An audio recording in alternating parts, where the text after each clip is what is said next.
Welcome to the Bottle Poppin' Podcast, where Meg and Heather share their love for oils, friendship, and entrepreneurship. Let's get it poppin'. Hey everyone, this is Meg. Hi there, this is Heather. And we are the Bottle Poppin' Podcast. So Heather, what are we popping open today? We are popping open a bottle of celery seed. This is not one that I reach for all the time, but it does have some pretty specific, unique properties that it makes it really useful to have in your cabinet of tools. Yeah, I go through phases where I use this somewhat regularly. And it's phases when I remember to do this and do this health thing. So celery seed is really good for digestive health.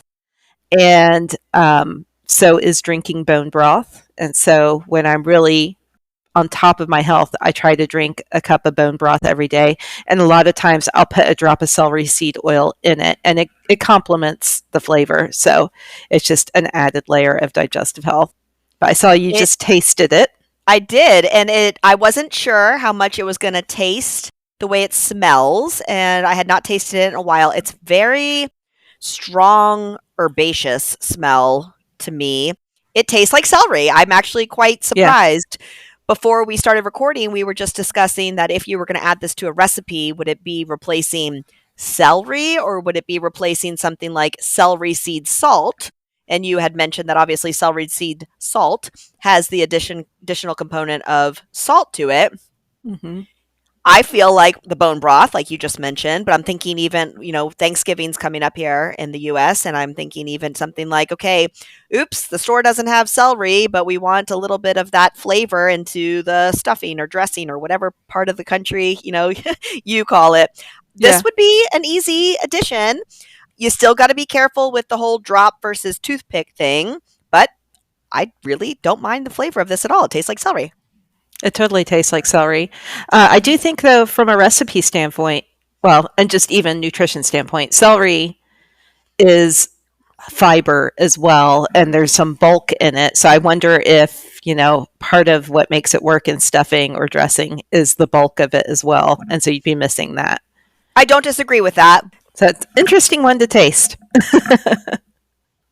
Yeah, I actually like it. I did it twice. So there you go. This comes with a lot of nervous system and digestive system benefits. And so I feel like taking it internally is definitely a good thing to do. It says that it's good for your skin. I don't know. That celery is the scent that I want on my face if I was going to apply an oil to my skin. But, to each their own. I agree. And even along those notes, for people who haven't smelled this, it is an intense celery smell. But so it's way stronger than just celery. Like it's very plant smelling, not celery specific. I agree. Yeah. So it tastes better than it smells. Yeah. Not one I would diffuse. No. Although you can if you want to. So there are emotional benefits to this one. In the Essential Life book, it mentions that it takes you from feeling aggravated to reconciled. So that's a good emotional benefit. And of course, emotions always are shifted fast with smell. So maybe if you really needed that shift, it would be worth diffusing, or maybe just open the bottle and hold it under your nose.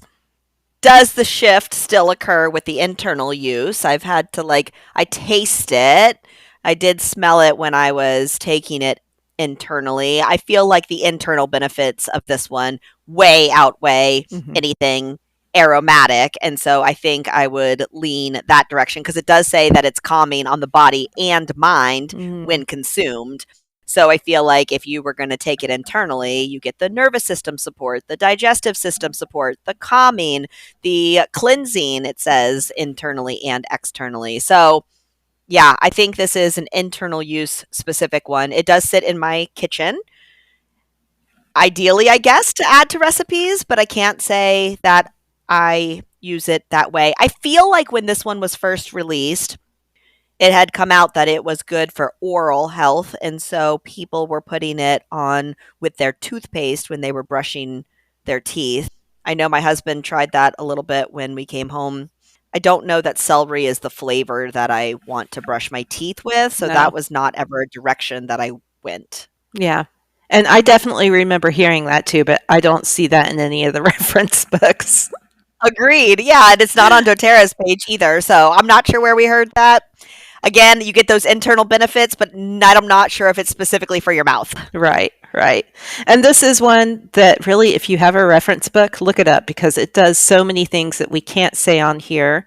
And that also reminds me, if you don't have a reference book, but you're interested in getting one, I now have a free downloadable. It's just a flow chart that helps you figure out which reference book would work best for you based on what you're interested in.